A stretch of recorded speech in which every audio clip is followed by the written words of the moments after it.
All right, everybody, welcome to Math with Grace.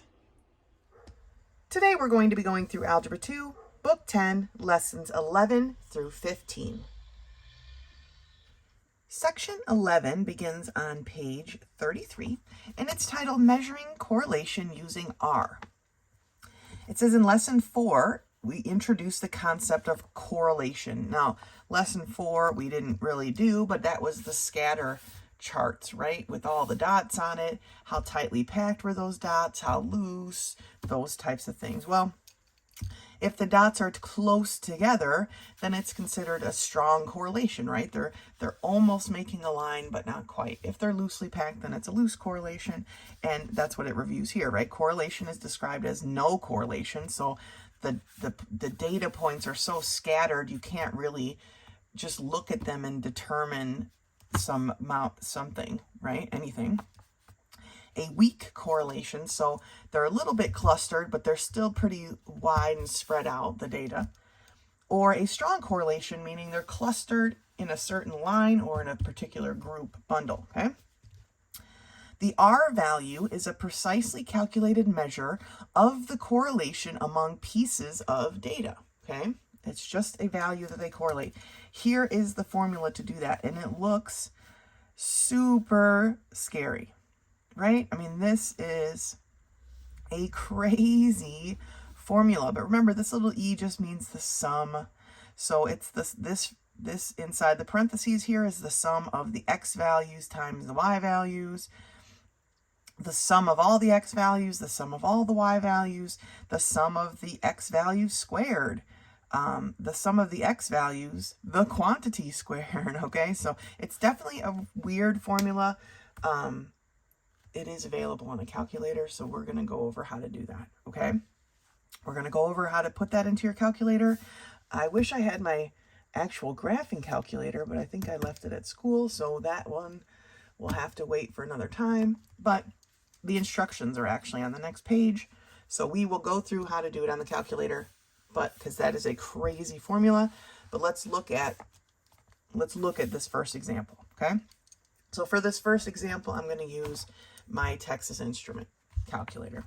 For the next problem, I will use my Casio. For those of you who have different calculators, if that doesn't cover the type of calculator that you have, then you might want to look up. I found the Casio's like booklet user manual. It's 100+ pages on the internet, and so that allowed me to figure out how to work that data. Like I said, the instructions for the Texas Instrument on the next page, but I know the Texas Instrument also has a booklet somewhere on the internet, I'm sure you can find, that breaks it down for you. So calculate the R value based on this table. So this table has done everything for you, right? This table they gave you has all the information, has all the numbers calculated. You're literally, in this case, just putting the information that's already been calculated into the formula. But let's go through here what these symbols mean, because it is a bit important. The R represents the linear correlation coefficient, okay? N is the number of data pairs, okay? So this is one data pair. This is the second data pair. This is the third data. You got to think of them as ordered number pairs, okay? Third, fourth data pair. Okay, 1, 2, 3, 4, 5. Sorry, the fifth data pair. I'm going to say something's not right. Fifth data pair. So there's 5 data pairs. So in this case, our n is 5. All right. The sum of x is the sum of all the x values. It's right here. They just added all these up and got 30.1, the sum of x. Therefore, the sum of, they don't go over everything. So the sum of y is all of these added up right here, right? The sum of x squared, which is this row, or this column, sorry. They took this number, 6, and squared it, right? 6.7 squared is that 44.89. Then they added those all up and got the sum of the x squareds, and the same with the y, okay? And then the sum of x, the quantity squared, okay, is what this formula needs, but you would take the sum of x, 30.1, and square it. All right, and same with the y. if it's required.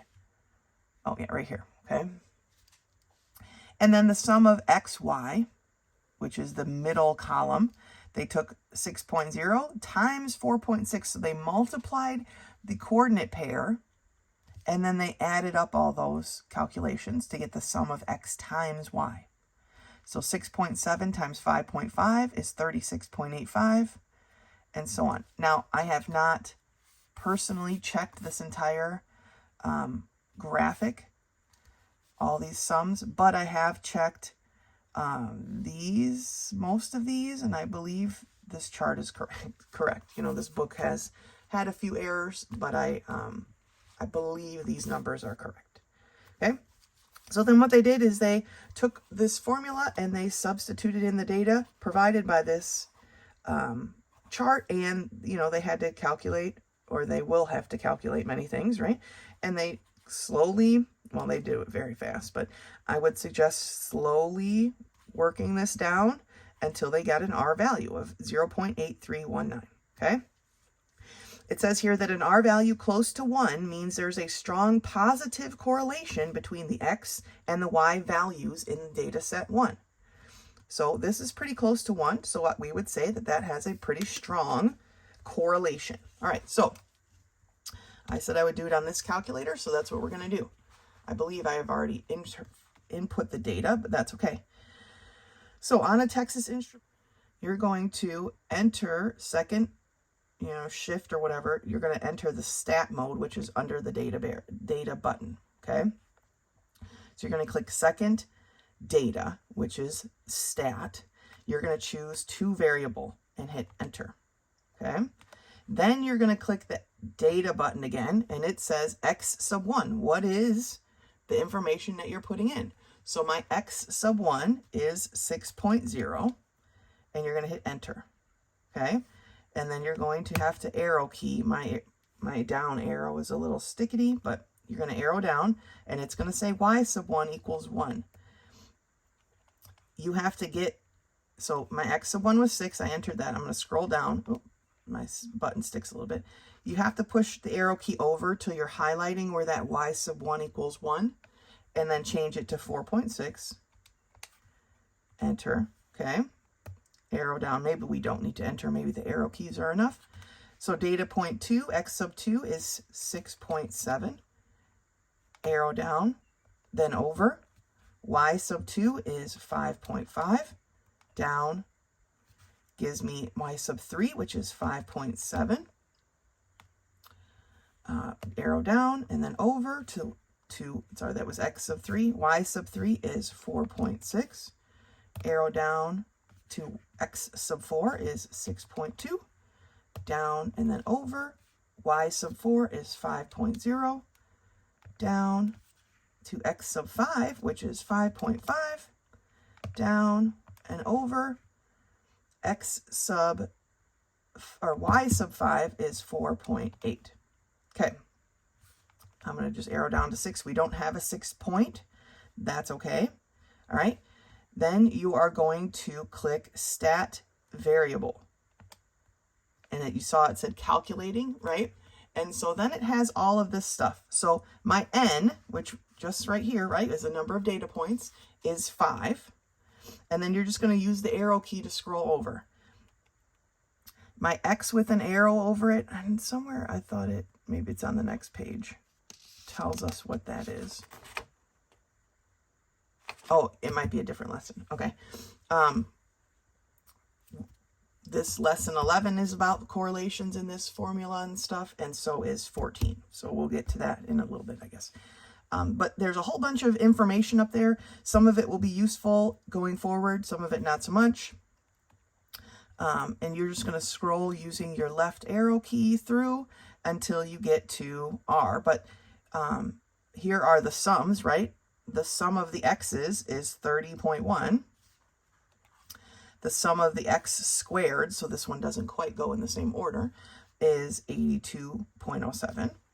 The sum of the y's is 24.5. Sum of y squared is 120.61. Okay, so it's giving us this data, right? And then here's the sum of my x times y, which is 120.61. 148.07, and then it says ABR, and we want the R. And the R is, so it's like the last one in this big long list of things, right? 0.8319, right? 0.8319. All right, so that's how you do it. You're going to go to second data, which has the stat button underneath, in case yours is a little bit different. I know it's probably hard to see on here. The stat button is underneath my data button, so you're going to turn on the stat, basically, function, and then you're going to click data again and enter all your data points, and then you can click stat variable, or stat var is what it says, and that will give you your big long list of stuff. Okay, and to exit stat mode, because you don't want to get stuck in there and then have it mess up your other calculations you're trying to do, you click second, and then the stat var button underneath that, it says exit stat, and it's going to say, do you want to exit statistic mode or whatever? I'm going to click equals on yes, and it's gone. You could see it said stat down here by the degree, but now it doesn't. Right? So that's how you enter it on the Texas Instrument. We'll do the Casio in a minute when we do the regular work problem. For now, let's turn the page. At the top of page 34, it has basically a review of the steps for calculating R if you were doing it manually. And then in this big gray box is the steps for the Texas Instrument. Part B is if you have a regular Texas Instrument. And part A, and basically like the number 1 instructions, is if you have a graphing calculator. I believe both of these are basic Texas Instrument, but you can, like I said, you can look up your specific calculator's instruction booklet. It should be a very long thing, and it tells you which buttons to push, but this is also a pretty good guide. They usually are fairly similar. So those are the instructions. If you have a graphing calculator, I'm sorry I don't have mine with me right now.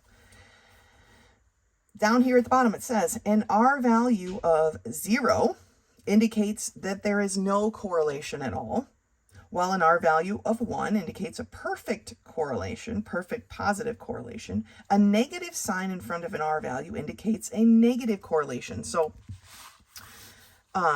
here are some examples. Like I said, we didn't go through the scatter plots because it's whatever, but this is an R value of 0.7, so it's almost 0, right?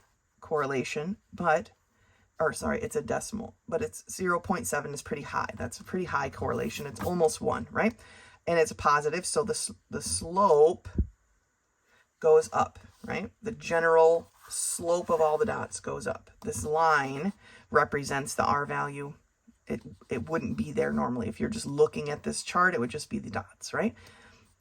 So this one here has 0.3, right? That's closer to 0, and you can see how much more spread out the dots are. It's not as clear. This one, the dots are so randomly spread that there is no correlation, right? It's just a flat line. Then we have the negatives, and they go down, okay? And again, this one's 0. So it says here that the R values of data can be used to accurately determine the strength of the correlation, as we've already discussed a couple of different times. And here are the strength relationships based on the R value correlations. Okay? Plus and minus, obviously. All right, let's turn the page. All right, so the next page are the problems that we're working on. We are on page 36. I have a scratch piece of paper here in case I need it, but we're just going to answer it right here because that's a lot of words. Okay, number 1. A medical researcher plotted the blood test data from a number of patients to see if there was a relationship between age and white blood cell count. Okay, here are the plots that they did. When he calculated the R value, he found it to be 0.1157. Is there a positive or a negative correlation? Well, this is a positive number, so it's a positive correlation, okay? And what is the strength? Well, if we flip back real quick based on our chart here, okay, it is a weak correlation, right? So it's weak. Okay, 0.11 0.57, right, is going to fall between these two things, and that is a weak correlation. So these are the type of questions that we're going to be answering. We will be doing some data down here for number 3, and we'll use the Casio this time for that. It says data from the Old Faithful geyser in Yellowstone National Park was gathered to see if there is a relationship between how long the geyser erupts and the time until the next eruption. The data was then plotted, okay, and it looks like this. Does there seem to be a positive or negative correlation? If you were to draw a line that would encompass this data, I would say it would probably be an upslope line. I would say it would be positive, okay? If the interval after an eruption increases, how long will the duration of the next eruption likely be affected? So if our interval after eruption is getting higher,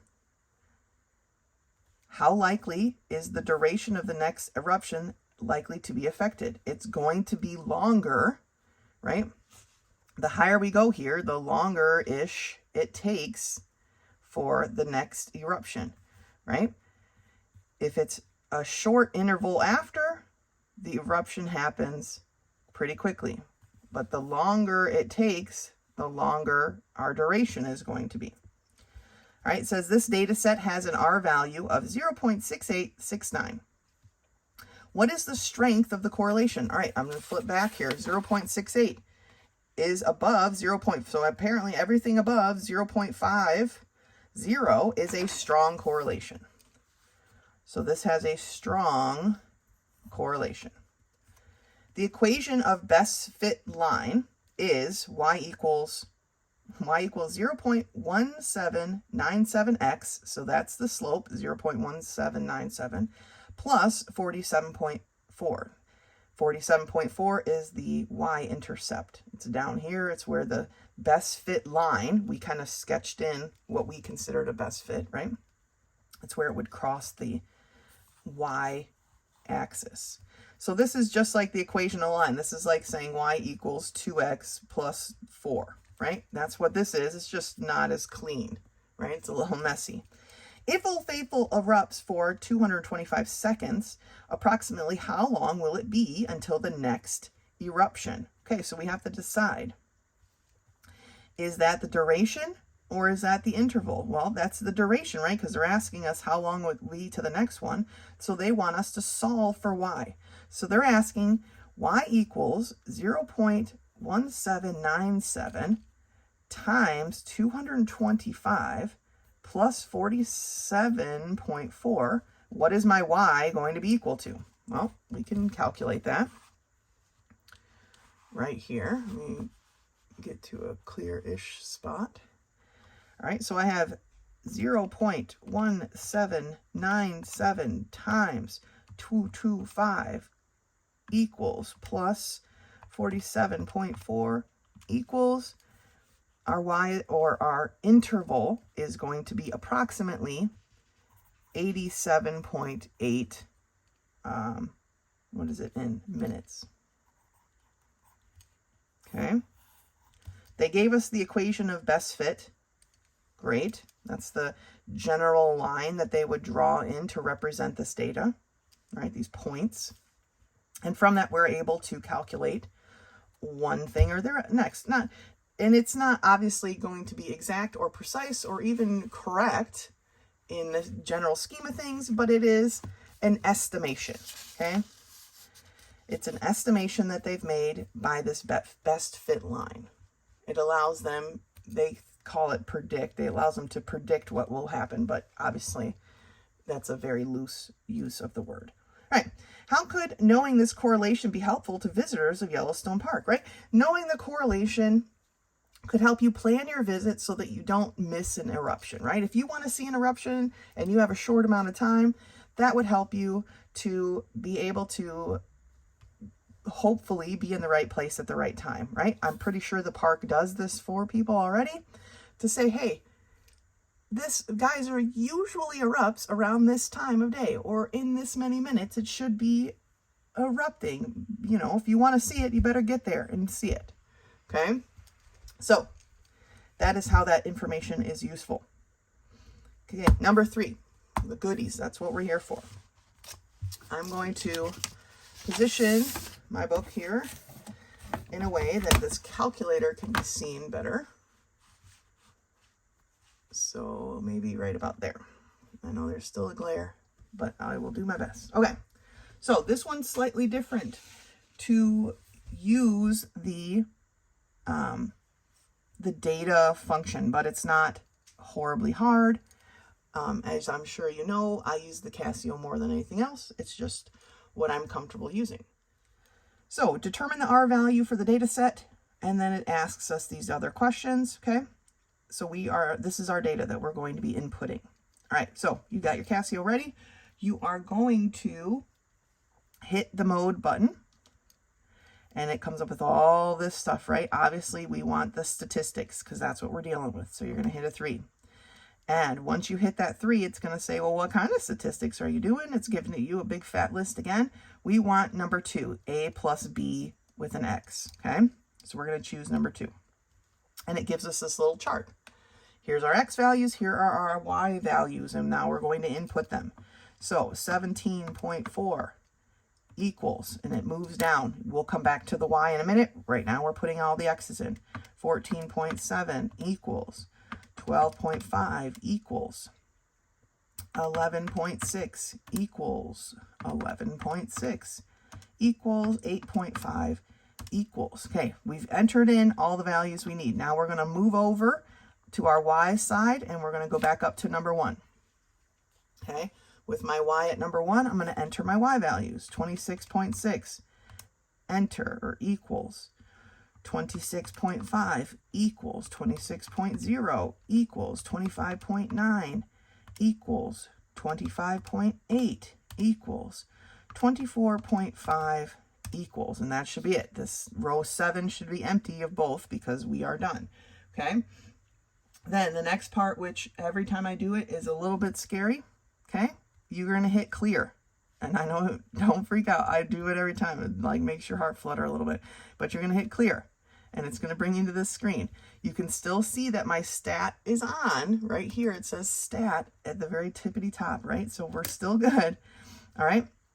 And then the next thing we are going to do is we are going to go to the shift key this time.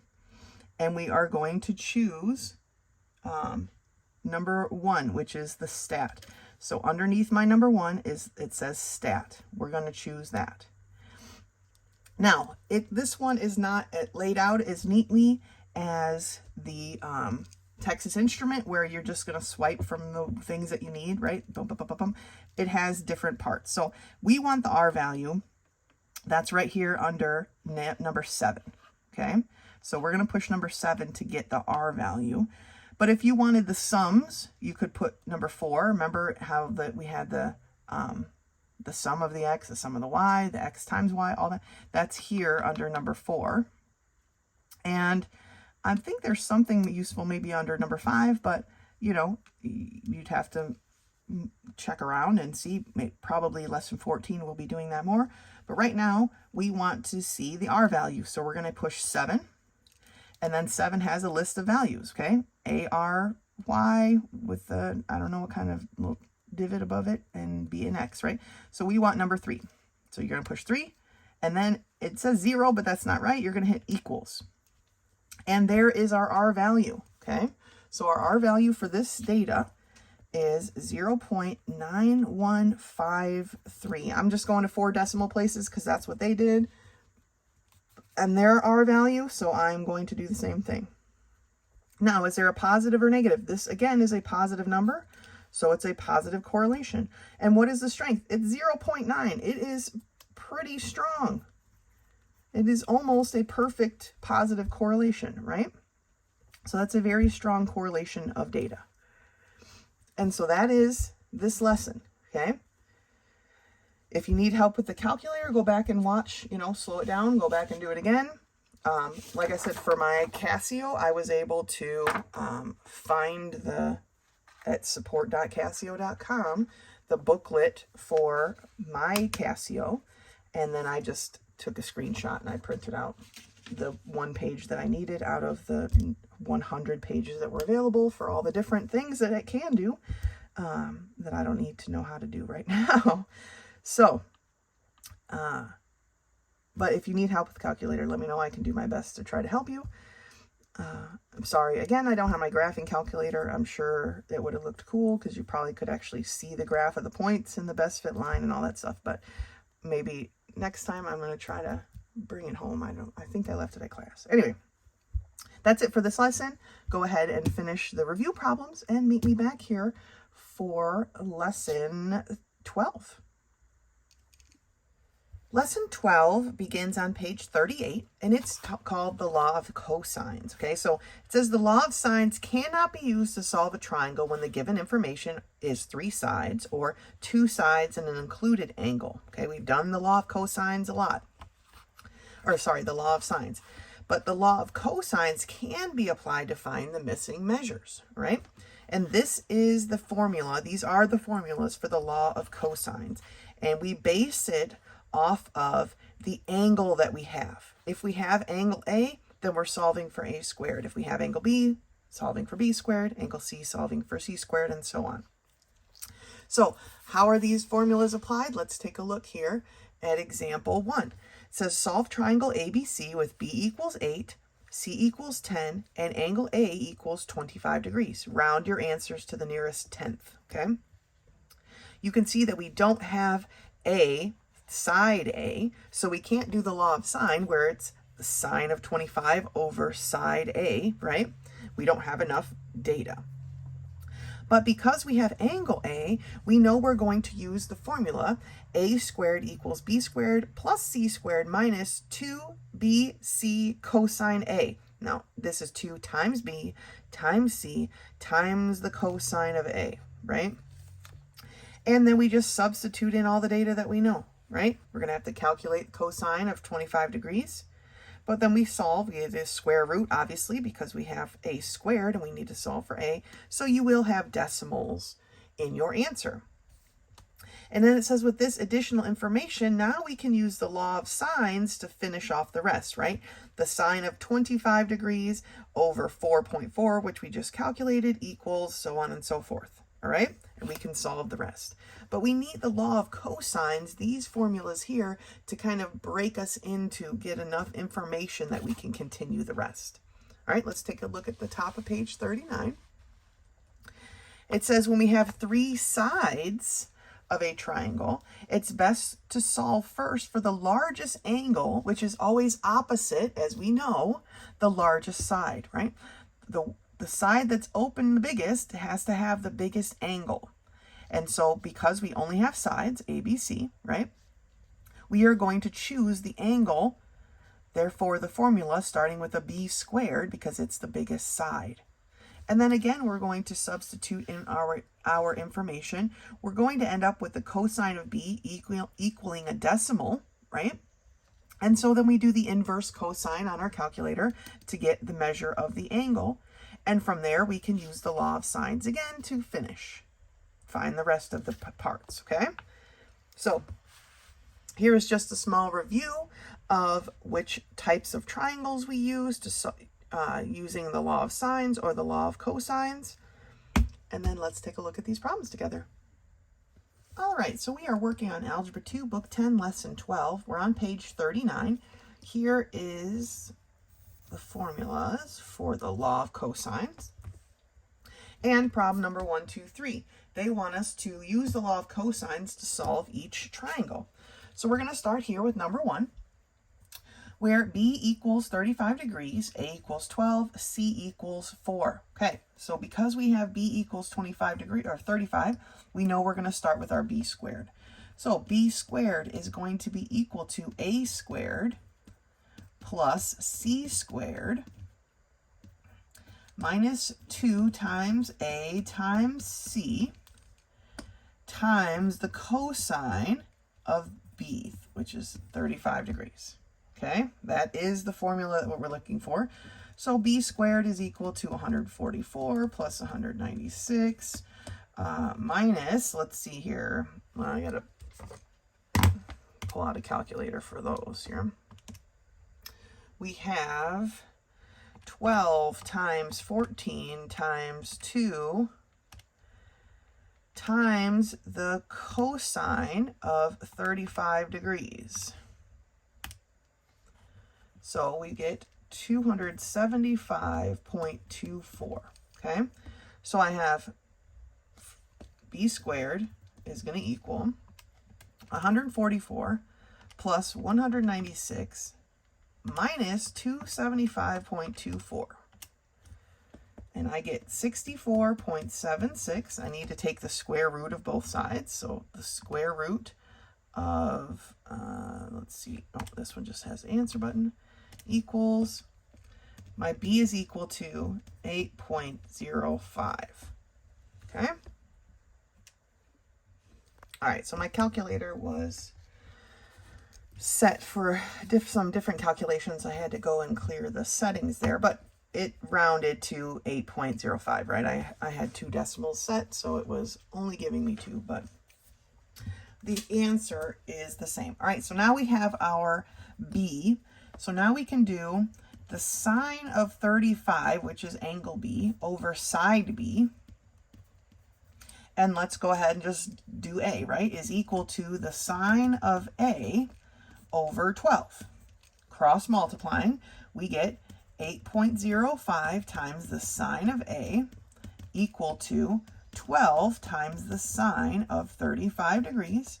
And then dividing both sides by 8.05 tells me that my sine of A is going to give me a decimal. I'm going to do the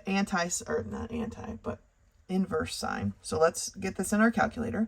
We have 12 times the sine of 35 degrees, close your parentheses, divided by 8.05 equals a decimal, right? 0.85500, on and on and on and on. Then we want to do the inverse sign to get our actual measurement of angle A. So we're going to hit Shift, Sign, Answer, close our parentheses, equals. So angle A, and pardon my my scratch paper today, it has a few little things on it. I didn't want to waste it. So it is 58.76. I'm going to say it is 58.8 degrees. I don't want to deal with too many decimals. So now we have our side B. I usually set up where my information needs to go, but I apparently didn't do that. So we are solving for angle A, angle C, side B, and side C. No, we already have side C, side B. Okay, so we got angle, we solve for side B right here, 8.05. We have angle A, which is 58.8 degrees. Now we can easily solve for angle C by taking 180 degrees minus the 35 of B that we originally given minus the 58.8 that we just calculated for A. Let me fix my calculator again. All right, I think I got it sorted out. So 180 minus 35 minus 58.8 gives me 86.2. Okay, hopefully you can see that.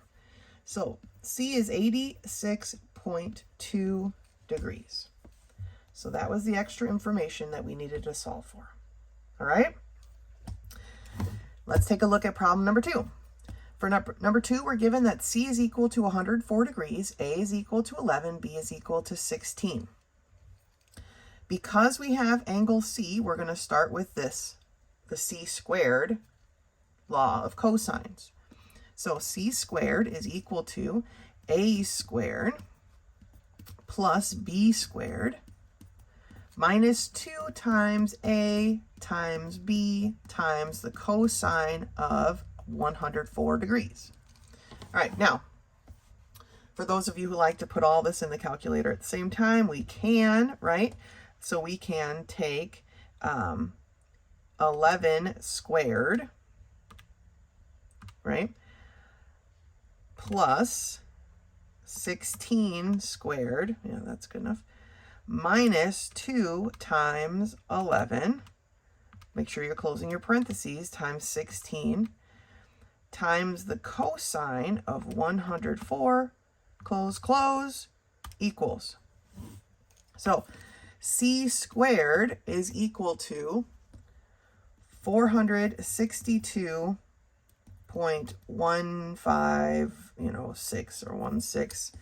We take the square root of that answer, equals, so c is equal to 21.49, but 21.5 is what we're going to put. Okay? So we are solving for angle A, angle B, side C. We just solved for 21.5. All right? So now we can solve for A and B, right? So the sine of angle C over side C, because that's the one complete set that we have, right, is going to be equal to the sine of angle A over 11. Cross multiply, we get 21.5 times the sine of angle A is equal to 11 times the sine of 104 degrees. Dividing both sides by 21.5 finishes off the equation. Remember, this is going to give us the sine, and we'll do the inverse sine to solve for the actual measurement of A. So we're right here. We have 11 times the sine of 104 degrees, close my parentheses, divided by 21.5 equals a decimal, right? 0.49643, blah, blah, blah, blah, blah. Then we're going to do the shift sign, which is the inverse sine of my answer, close my parentheses, equals. Angle A is 29.76 or 29.8 degrees. Now that we have angle A and angle C, we can calculate angle B by taking 180 degrees minus the 104 of angle C minus the 29.8 of angle A to get a 46.2 degree angle for angle B.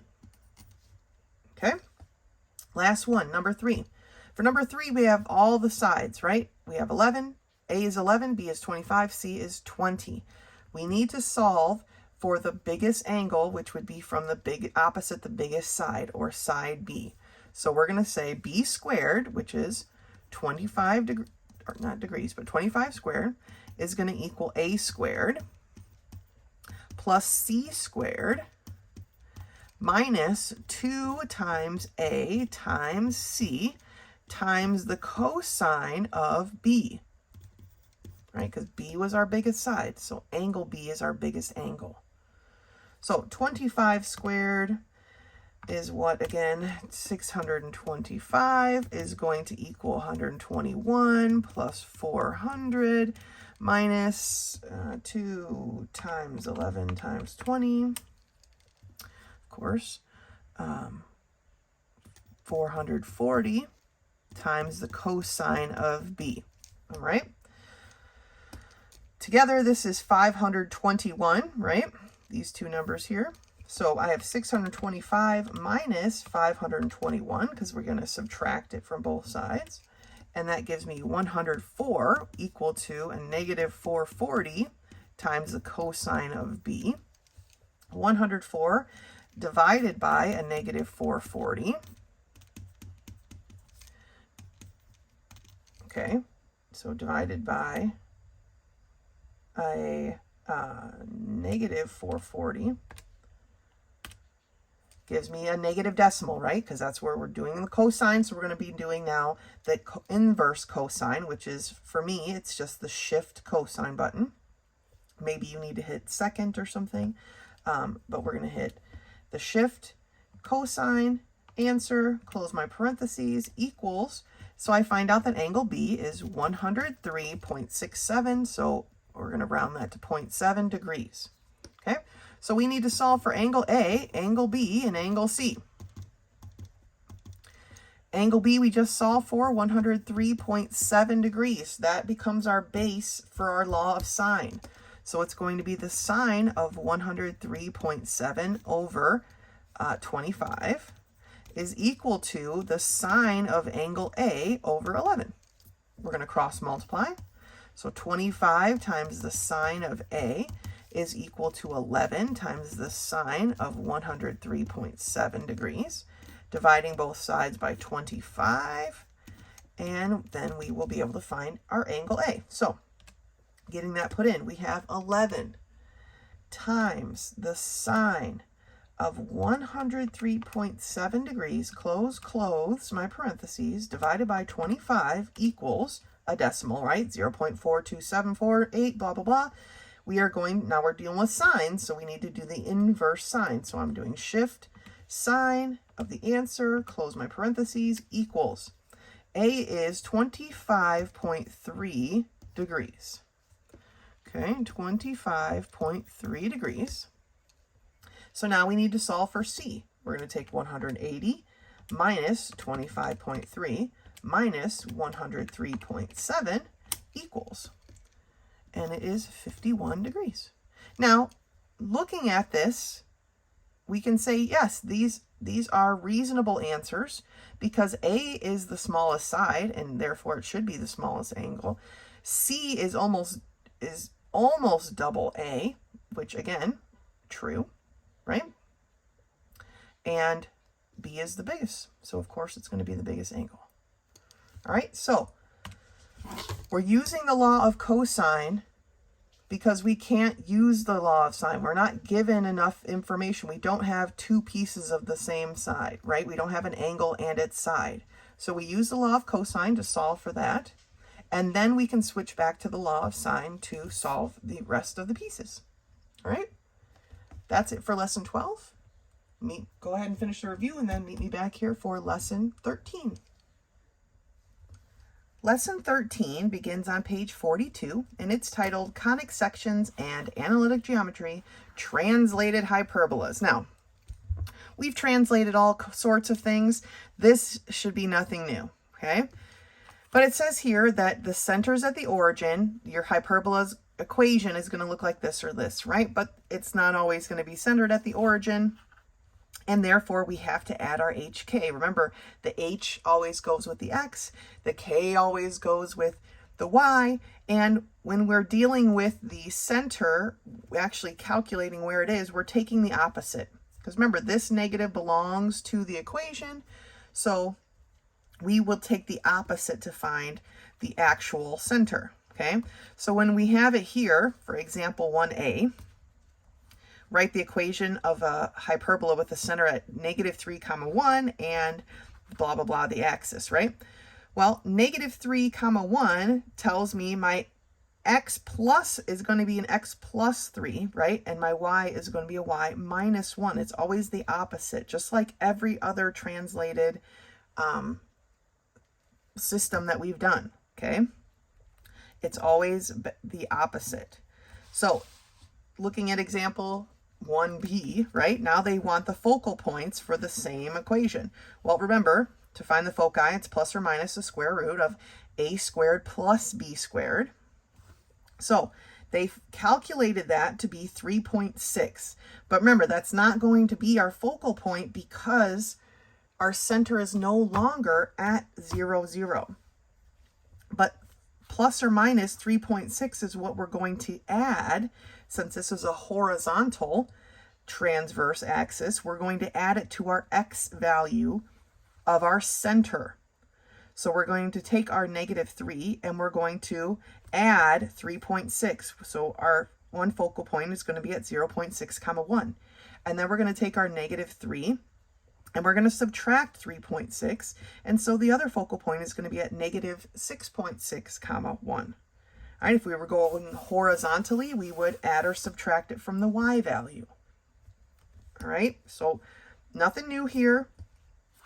We're just applying it to a thing we haven't applied it to before, but we've done translated things so many times.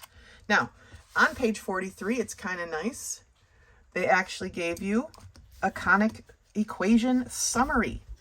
Here are all of the different conic equations that we have done. Circles, parabolas, ellipses, hyperbolas, all of the setups, all of the information. The only thing they're missing is calculating the focal points, which you can just write in here. And for the hyperbola, we're missing the asymptotes, right? But you can always write that in. Directrix, write in the little bit of information that they left out. And then this is the perfect note card for whatever tests and quizzes you have going forward. Okay? Let's take a look at these problems together. All right, so we are in Algebra 2, Book 10, Lesson 13, page 43. For problem 1 through 4, they ask us to use the given information to write equations to find the focal points, and find the focal points for these hyperbolas. So we're writing the equation and finding the focal points, okay? Problem number 1, our center is at 1, 2. It is a horizontally transverse. I didn't want to feel like writing it all out. My A equals 4, my B equals 2. Remember, horizontally means my X goes first, right? So it's going to be X minus 1, the quantity squared, over A squared, which is 16, minus Y minus 2, right? We're taking the opposite, the quantity squared, over B squared, which is 2, which is 4, equals 1. Okay, there is the equation for my line. We got this, okay? Remember, my foci are plus or minus the square root of A squared plus B squared, okay? So it's going to be plus or minus the square root of 16 plus 4, or plus or minus the square root of 20. I have the square root of 20 being 4.47, so we're going to say that it is 4.5, plus or minus 4.5. Okay, now, because it's horizontal, I'm adding this to my x value. I'm subtracting it from my x value. So the first one is going to be 1 plus 4.5, or 5.5, comma 2. The y value doesn't change. And then I'm subtracting, so it's going to be a negative 3.5, comma 2. Those are my two focal points. Okay? And that's it. All right? Again, we've been doing these for so long. We've just added one little step. No big deal. For number 2, my center is at -1, -1. My vertical transverse axis, and I have A equals 3, B equals 7. Vertical tells me my y goes first. So I'm going to have y plus 1, the quantity squared, over A squared, which will be 9, minus x plus 1, the quantity squared, over B squared, which is 49, equals 1. There's the equation of my line. Now for the focal points. Okay, it's going to be plus or minus the square root of 9 plus 49, okay, or plus or minus the square root of 58, which is, let's see here, square root of 58, 7.6. So plus or minus 7.6. Now, we're adding that to our y value this time because it's vertical. So my first focal point is going to be at -1, comma, positive, right, because it's a -1 plus 7.6, so positive 6.6. And then I'm going to have -1, comma, -1 minus 7.6, so it's going to be a -8.6. And those are my two focal points. All right, looking at number 3. For number 3, we have a center at -4, comma 3. Again, it's a vertical transverse axis. A equals 5, B equals 5. So vertical tells me my y goes first. So I have y minus 3. I'm taking the opposite of this, quantity squared, over A squared, minus x plus 4, opposite, quantity squared, over 25 again, equals 1. There's my equation. For the focal point, I'm going to have plus or minus the square root of 25 plus 25, or plus or minus the square root of 50. The square root of 50 equals 7.07, so I'm going to say plus or minus 7.1. All right, Now, it is a vertical, so I'm adding and subtracting from my y value. So my first focal point is at -4. 3 plus 7.1 is 10.1. My next focal point is going to be at -4, comma, 3 minus 7.1, or -4.1. Boom. All right, these, no big deal. These they thought they could hook us, but we're good. You guys are doing amazing on these. All right, my center is at 3, 0 for number 4. I have a horizontal transverse axis, A being 2.5, B being 3. Horizontal tells me my x goes first. So I'm going to have x minus 3, the quantity squared, over 2.5 times 2.5. I should know that, but it's 6.25. Minus my y, which is y minus 0. So it's just going to be y squared over 9 equals 1. All right, so there's my equation. You could write y minus 0, but that's really not simplified. So it's just y squared. So finding my focal points, it's going to be plus or minus 6.25 plus 9, or plus or minus the square root of 15.25, which is 3.90. So plus or minus 3.9. Okay. Horizontal, so I'm adding to my x. So the first point is going to be 3 plus 3.9, or 6.9, comma 0. And the second is going to be 3 minus 3.9, so negative 0.9, comma 0. Boom. Okay. Beautiful.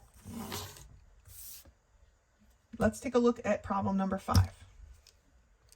Since they've asked us to graph number 5 along with figuring out the other information, I went ahead and grabbed a piece of graph paper. Our center is at 2, 1, and the horizontal transverse is at a equals 3 and b equals 5. So let's first start with writing our equation. Horizontal tells me my x is coming first. So I have x minus 2, the quantity squared, over a squared, which is 9, minus y minus 1, the quantity squared, over b squared, which is 25, equals 1. Okay, there's the equation for my line. Let's find the focal points. Okay, so it's going to be plus or minus the square root of 9 plus 25, or plus or minus the square root of 34, which equals, we have the square root of 34, 5.83, so we're going to say plus or minus 5.8. And remember, so it's horizontal, we're adding it to the x value, all right? So I'm going to have 2 plus 5.8, or 7.8, comma 1. And I'm going to have 2 minus 5.8, or negative 3.8, comma 1. There's my two focal points, okay? Next, I need to solve for my vertices, okay? Remember the whole vertice thing? Well, because we have an HK now, right? We have our HK. To solve for our vertices, instead of it just being a comma 0, it's going to be a plus h comma k, okay? So let me write that down. Vertice is going to be, in this case, because it's horizontal, a plus h comma k, right? If it was vertical, it would be a comma h, or sorry, k plus a. Oh my gosh, totally spaced there. All right, so that is how we do these, okay? It would be, if it was a horizontal, it would be h comma k plus and minus a, right? It would just be the opposite of this. The a would be over here, okay? So let's figure this out, because it's plus or minus, right? So for the vertices, I have a, which is 3, plus 2, so 5, comma 1. For the minus, I have 3 minus 2, which is 1, comma 1. Okay? Actually, one quick correction. So this number is going to change a little bit. It should be h plus or minus a. Okay? H plus or minus a. So it would be h, which is 2, minus 3. This would be a negative 1. The 5 doesn't change because we added. I'm sorry, I had them written in the wrong order. So the h plus or minus a is what we're doing there. All right, now we have our vertices, okay?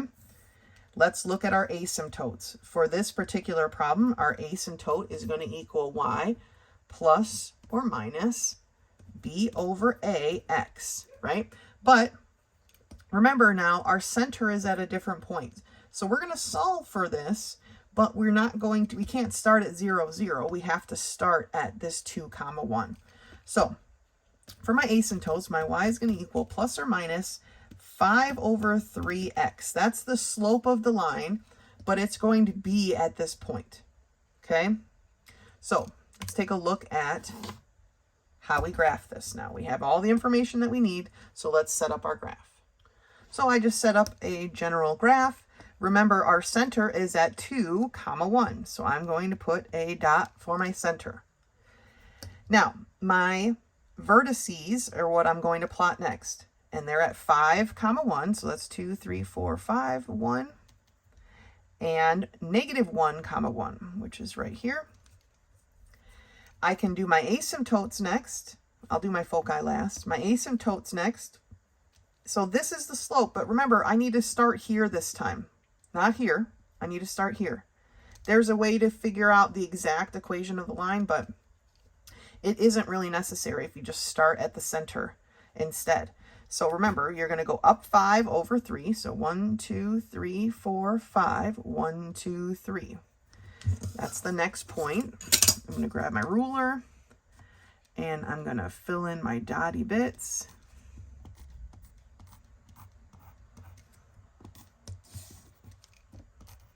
And then I'm going to, staying at my center, I'm going to go down 5 over 3. 1, 2, 3, 4, 5, 1, 2, 3. And I'm going to fill in those dotty bits.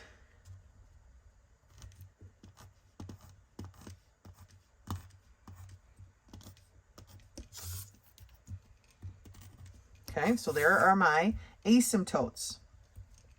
I can go ahead and sketch in, I'm going to turn my paper here, the basic curve that we have going. It's going to look something like that, right? And then let's not forget our focal points. 7.8. So this was 5, 6, 7.8. 1 is like almost 8 right there. And negative 3.8, 1. So 1, 2, 3, almost 4. 4 right there.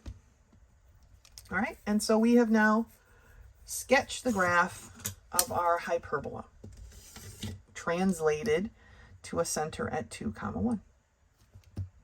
All right, this is kind of the only thing that's a little bit different, although I'm sure we could have figured it out, right? Here was our center. Our A is 3, so we go 1, 2, 3 this way, and we go 1, 2, 3 that way, right? Could have figured it out without me messing up the equation, but that's how we find our vertices. All right? Okay. That's it for lesson 13. Go ahead and finish the review and meet me back here for lesson 14. Lesson 14 begins on page 46, and it's titled Linear Regression. So this is kind of similar to what we talked about in lesson 11.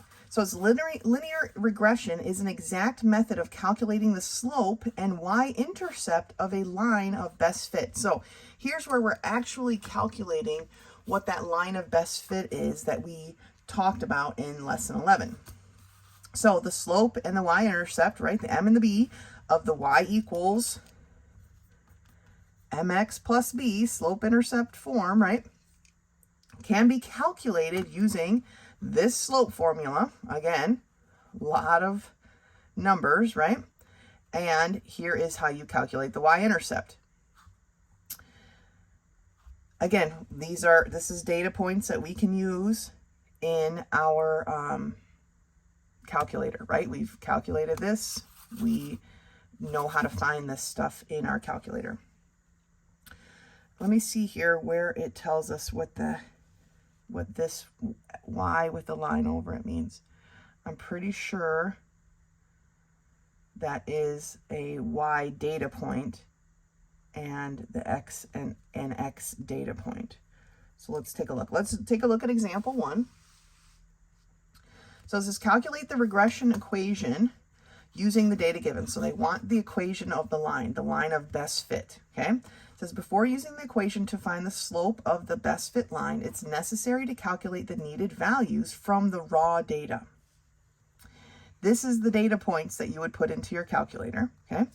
This is the stuff that would be calculated, okay? They've done it for you.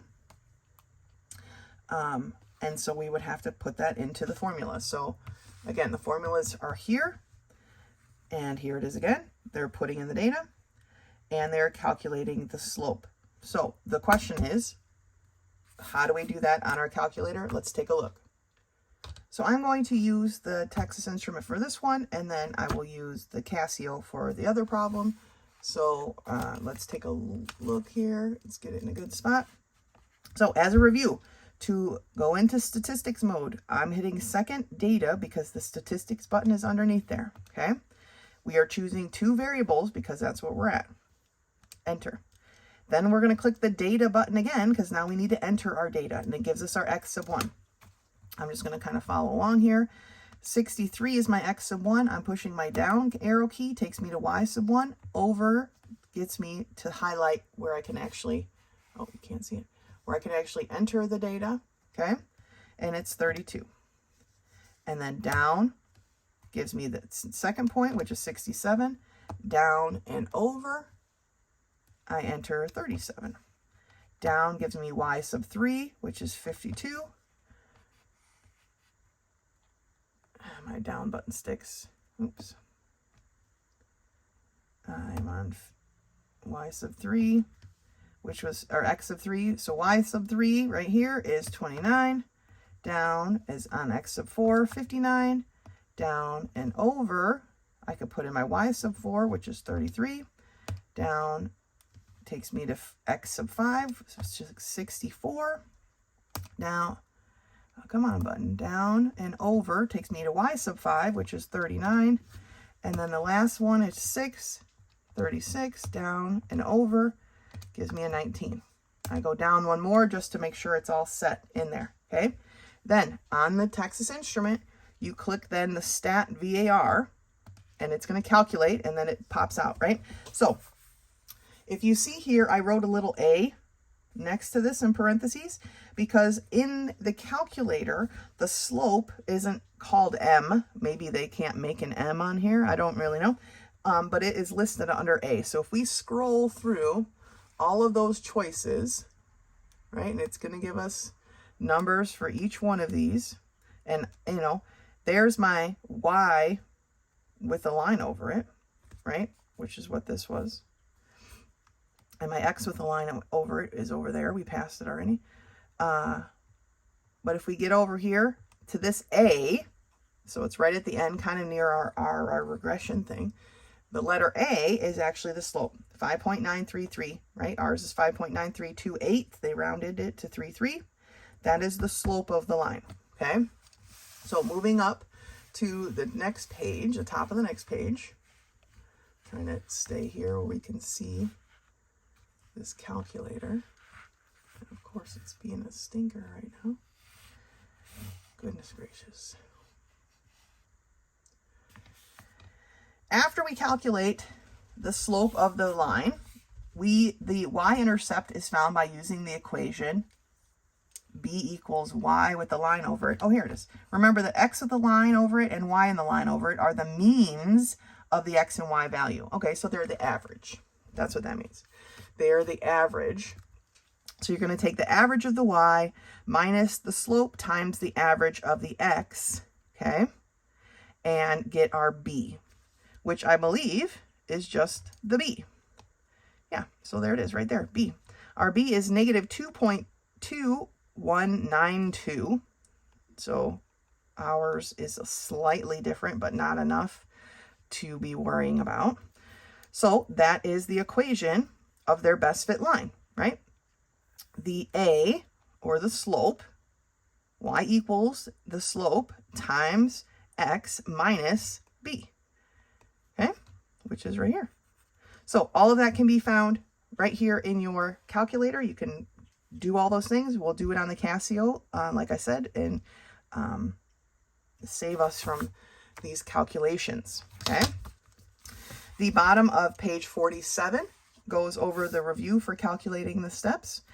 Here they plotted that, whatever this line would be, okay? General plot of the line in the data. But then they have the review. And I believe turning the page just takes us to, oh no, there's more review. All right, so let's turn the page. Here, no transition this time. Let's see here. It says, given a particular value for one variable, the value of the other variable can be predicted, just like we did. So they're calling it a prediction. But they're saying here, for example, 2. Like I said, prediction is a very loose term. It's more of an estimation in my point of view. But it says, for example, to predict a value based on the regression equation given. So regardless of what is happening here, because all of that really doesn't matter. They've measured bears' chest circumference and their weight, and they've come up with this best fit equation. Okay, y equals 12.544x minus 264.48.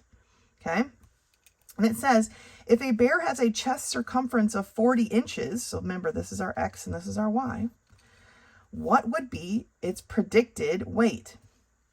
Okay, again, loose use of the word prediction, but you're basically putting the 40 in for x and then solving, right? 12.544 times 40 minus 264.48. They were a little off again on their calculations. It's 237.28, okay, is how much the bear should approximately weigh, right? So that's how we do that. Okay, let's take a look at this problem number 1 together. So at the top of page 49, we are in problem number 1. It says park rangers recorded the neck and chest measurement of 9 bears. Okay, here are our 9 bears. The R value for this data is 0.9281. How strong is the relationship between the neck and chest circumference? That is a very strong correlation. Okay. What is the regression equation for this data? So they've given us the R value, and that's it. We are going to go ahead and enter that in. We're using the Casio for this one. If you are using your Texas Instrument, we've gone over that a couple times. Go ahead and give that a whirl. Okay. For our Casio, we're going to hit mode, and then a 3 for the stat mode, and then a 2 for the 2 variable mode that we want. And it gives us our little XY chart. Okay. And then we're putting in our data. So 16, enter. Remember, we're going to put in all of the X data and then the Y data. So 28, enter. 31, enter. 31.5, enter. 22, this is probably pretty boring. 21, enter. 26.5, enter. 27, enter. 20. Enter. Okay, then you're going to move over to your Y column and go back up to problem or point number 1. And now you're going to enter all your Y's. Okay, 26, 45, 54, 49, 35, 41, 41, 49, 38. And then they should be even, right? Now remember, this is the scary part. When you're done, you're going to hit clear. Okay, and then you're going to shift. Number 1 is where my stat stuff is. Okay, so it's asking us, what is the regression equation of this data? So we need our slope, right, which on the other calculator was called A, and we need our B, where it crosses the y-axis, okay? So we are going to go back into number 7. So in number 7, remember that's where our R was, but it's also, we have this A and this B.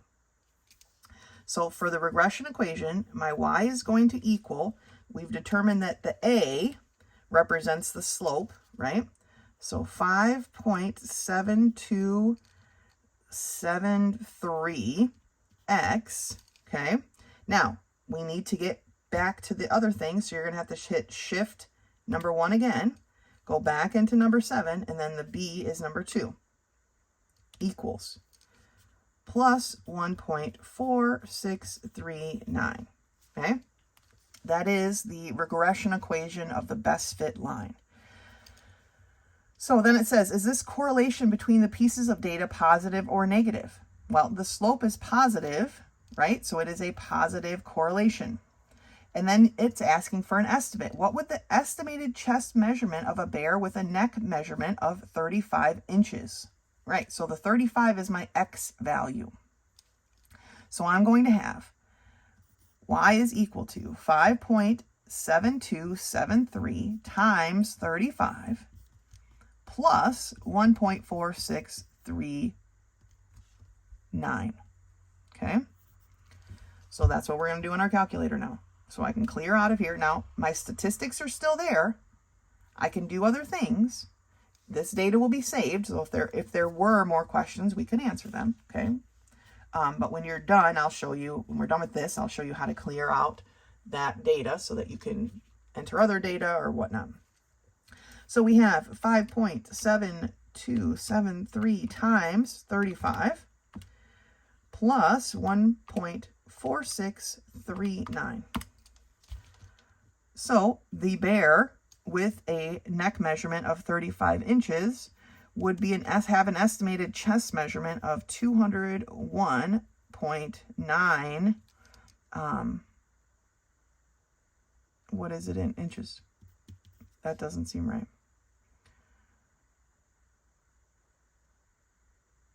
That doesn't seem right. All right, after some quick checks, this calculator, the A and B are different, okay? So this is actually the slope, and this is my y-intercept. So it's y equals 1.4637x plus 5.7273, okay? So, you know, every calculator is different. You gotta know what they mean. That's why I've said to pull up the user manual for your particular book. So when we're doing our calculation on here, because this is definitely, can't be correct, 200 inch. Goodness gracious, I'd hate to see that bear. It'd be terrifying. All right, so let's try it now with the data in the correct order. So y equals 1.4637x, or not x, because we're putting in a 35, plus 5.7273. All right, let's calculate that, okay? So we have 1.4637 times 35 equals plus 5.7273.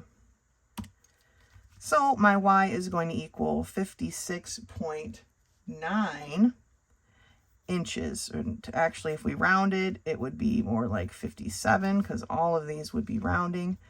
So 57 inches, and that makes much more sense. 35 would definitely be the biggest neck on this list. So 57 being the biggest number on this list makes sense. Okay. So that being said, let's go back and look at this. Remember, since we're still in stat mode, all of our data is still there. I think we found this under number 7, right? So in this case, A for this calculator is the slope, okay? And B is, no, I think I'm doing that backwards again. A is my y-intercept. B was the slope. Okay, so this calculator does it a little bit differently. You just have to know your calculator, okay? Now, it doesn't change our answer to part C because it's still a positive slope, right? It's still a positive, and our R is positive, so still positive. Now, to remember to exit out of your stat mode so that you can either do a different one or just go about your day, you're going to hit Shift, and then you are going to hit, oh, I'm thinking of the other calculator. No, you're not going to hit Shift. You're going to go to Mode, which is up here, and you're going to push number 1 back to Comp. And then that gets rid of the stat thing and your data's gone. The other one was the Shift Exit Data, right? And so there you have it. All right. Both calculators doing the work for you. I mean, these equations are fabulous, but that's a bit much, right? Okay. Go ahead and finish the review for lesson 14. As always, lesson 15 is review for the test. If you have any questions, please do not hesitate to contact me if you need help with something. Otherwise, until next time.